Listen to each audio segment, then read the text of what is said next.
Hello children, बहुत बहुत स्वागत, बहुत बहुत प्यार। तो चलिए इस वीडियो में आज हम जानेंगे भाज्य, भाजक, भागफल और शेषफल के संबंध में, और साथ ही जानेंगे कि इन चारों में आपस में क्या संबंध है। और हम यह भी सीखेंगे कि अगर इन चार राशियों में से हमें सिर्फ 3 ही राशि दी गई हैं तो हम चौथी राशि को कैसे निकालेंगे। तो आइए चलते हैं और शुरू करते हैं, एक एक करके सभी चीज़ों के बारे में जानते हैं। तो देखो बच्चों, जैसे यहाँ पर ये मैंने 84 को 7 से बांटा है।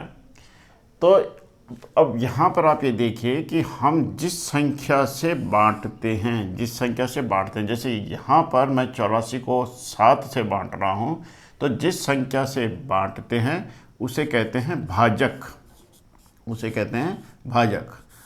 और बांट किस संख्या को रहे हैं हम? 84 को बांट रहे हैं, तो जिस संख्या को हम बांटते हैं उसे हम कहते हैं भाज्य। और जो हमारा उत्तर आता है, यहाँ पर जो आता है उत्तर, इसे हम कहते हैं भागफल। और जो अंत में, भाग के अंत में जो शेष रहता है, इसे हम कहते हैं शेषफल। जैसे यहाँ पर अक्सर जैसे आपको क्वेश्चन दिया होता है, जैसे मैंने यहाँ दिया है 11 को बांटना है 3 से, आपको मालूम है भाग का निशान है। तो जो आगे वाली संख्या होती है, भाग के निशान से आगे वाली संख्या, ये होती है हमारी भाज्य, यानी 11 है भाज्य। और हमें इस 11 को 3 से बांटना है, जो भाग के निशान के बाद में दाहिनी तरफ जो संख्या होती है, ये होती है हमारी भाजक। और जब हम इसको बांटेंगे तो आपको मालूम है 3 3 9, और 11 में से 9 गई, 2 बचेगी। तो ये जो आया ये हमारा भागफल है, और जो बच जाता है अंत में वो शेषफल है। तो आई होप कि ये आप भाजक क्या है, शेषफल और भागफल, ये आप समझ गए होंगे इस एग्जाम्पल के माध्यम से। और दूसरी चीज़ इसमें यह है कि अब हम जानेंगे इनमें संबंध क्या है। देखो बेटा, इसका संबंध यहाँ एक सूत्र के द्वारा दिखाया गया है कि ये जो भाज्य होता है, ये भाजक और भागफल का जो गुणनफल होता है, उसमें जब हम शेषफल को जोड़ देते हैं तो ये भाज्य उसके बराबर होता है। ये सूत्र है, भाज्य बराबर भाजक गुणा गया भागफल धन शेषफल। चलिए इसको सीधे समझते हैं। जैसे यहाँ पर आप देख रहे होंगे, मैंने यहाँ पर 84 को 7 से बांटा है।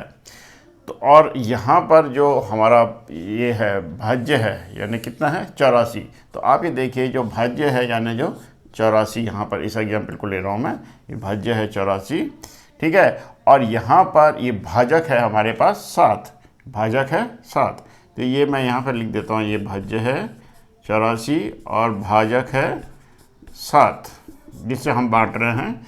और हमारा जो भागफल है वो है 12, और जो हमारा शेषफल है वो है यहाँ पर 0, शेषफल बराबर 0।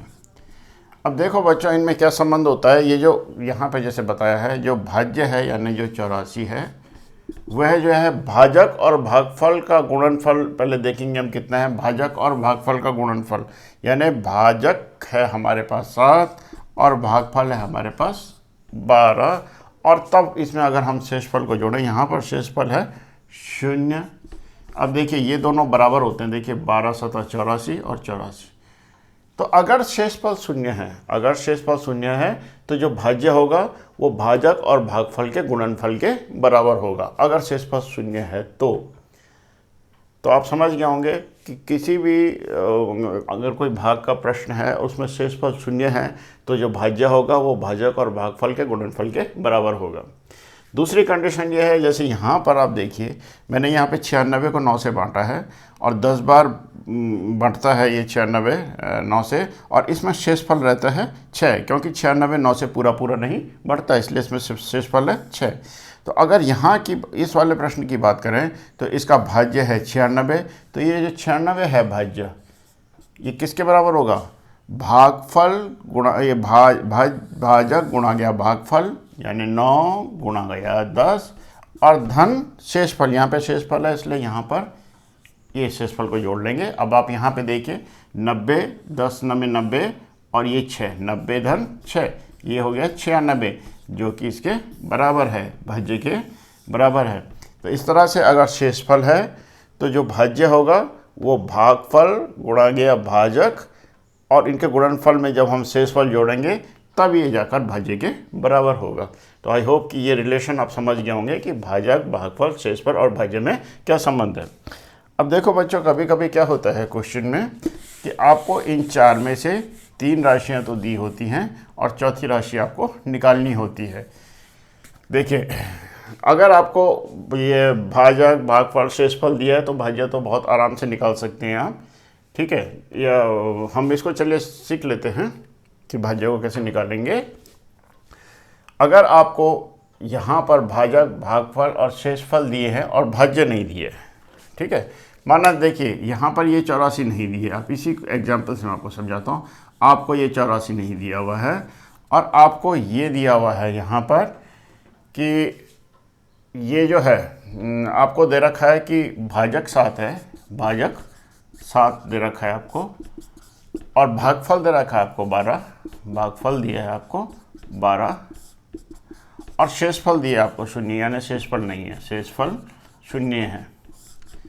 आपको ये मालूम है और आपसे कहा जाता है कि इसका जो है भाज्य कितना होगा, यानी आपने किस संख्या को 7 से बांटा जिसका कि भागफल 12 आया और शेषफल 0 आया, यानी वो संख्या निकालनी है जिसे हम बांट रहे हैं, यानी हमें निकालना है भाज्य। तो आप इस वाले फॉर्मूले पे जाएंगे, इस वाले संबंध में जाएंगे, तो आपको मालूम है कि जो भाज्य है ये किसके बराबर होता है, भाजक गुणा गया भागफल। क्योंकि इसमें शेषफल 0 है तो हम सीधे इसको जितना इसका गुणा होगा, यानी 12 गुणा गया 7, तो 12 7 84, ये आपका भाज्य हो जाएगा, सीधे सीधे, सिंपल है, ठीक है। अगर इसमें शेषफल होता, अगर इसमें शेषफल 0 नहीं होता, कुछ और होता, तो यहाँ पर हम धन उस शेषफल को भी जोड़ते इसमें जो इनका गुणनफल आया है। तो सिंपल है। तो आप ये समझ गए होंगे कि अगर आपको ये 3 राशियाँ दी गई हैं और आपको भाज्य निकालना है तो आप किस तरह से निकालेंगे, भाजक और भागफल को गुणा करेंगे और उसमें शेषफल को जोड़ देंगे। चलिए, कई कंडीशन ऐसी भी आ सकती है कि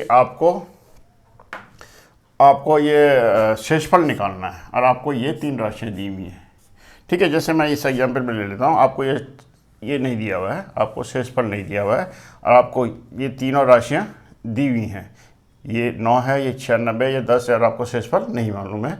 तो इस कंडीशन में आप शेषफल को कैसे निकालेंगे, ठीक है। अब आपको 3 चीज़ें दी हैं, यानी आपको भाजक दिया है 9, भाज्य दिया है 96 और भागफल दिया है 10, और आपको निकालना है शेषफल बिना भाग किए हुए।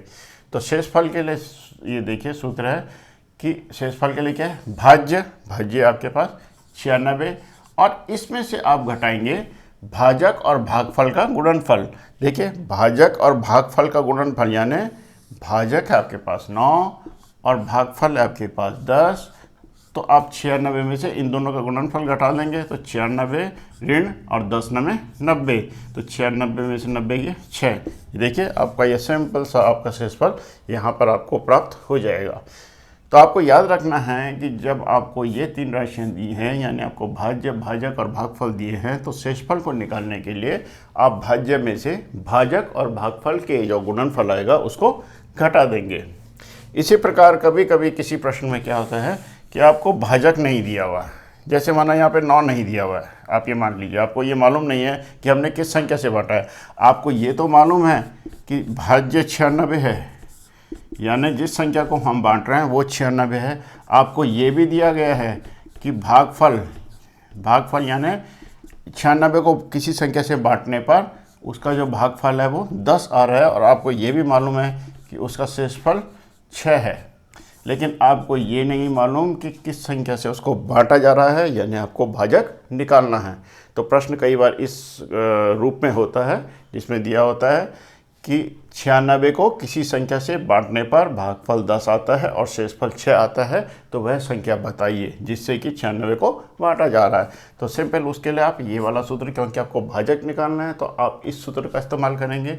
तो आप यहाँ पर देखिए भाजक बराबर, अब देखिए भाज्य ऋण शेषफल, तो भाज्य में से आप सबसे पहले शेषफल को घटाएंगे, यानी 96 में से 6 को घटाएंगे और जो उत्तर आएगा उसको आप जो भागफल है उससे बांट देंगे, यानी 10 से बांट देंगे।